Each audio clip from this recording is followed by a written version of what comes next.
How many different times have you tried to keep a to-do list?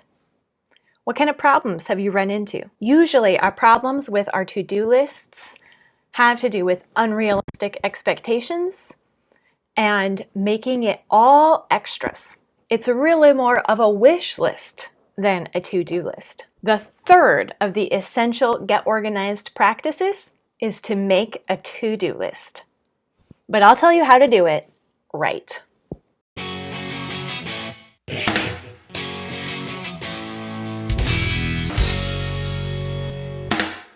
Hi, I'm Misty Winkler, homeschool mom to 5 and perpetual learner.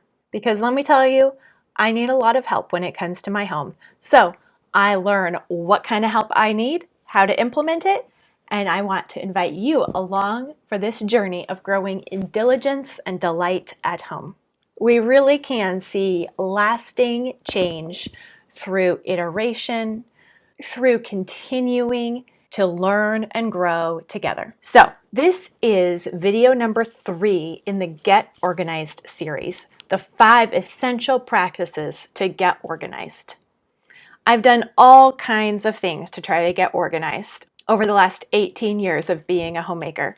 And these 5 are what really make a big difference overall in the long haul when you stick with these simple practices. And today we're going to talk about number 3. Make sure you don't miss the previous episodes. You can find the beginning of this series by clicking up here so that you don't miss a thing.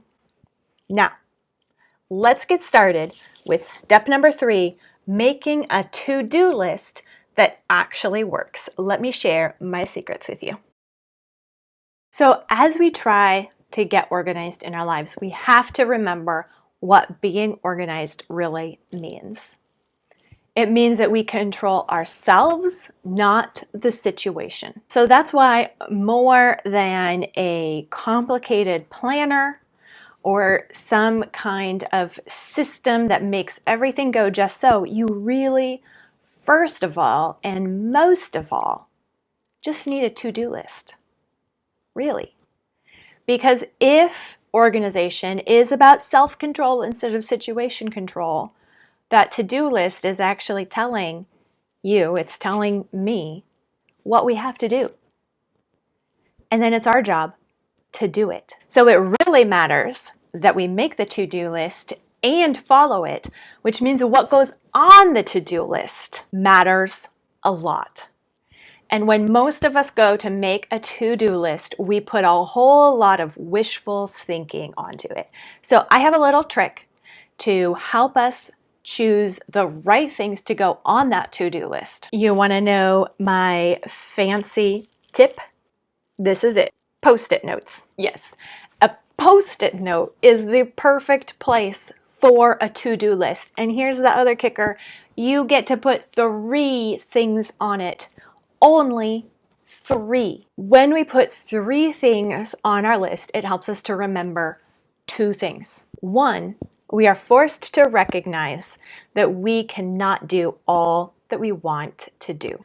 Hopefully, we will get more than 3 things done in a day, but when you have to pick 3, it forces you to think about what really matters. So that's the second big help for the list, the to-do list that has only 3 items.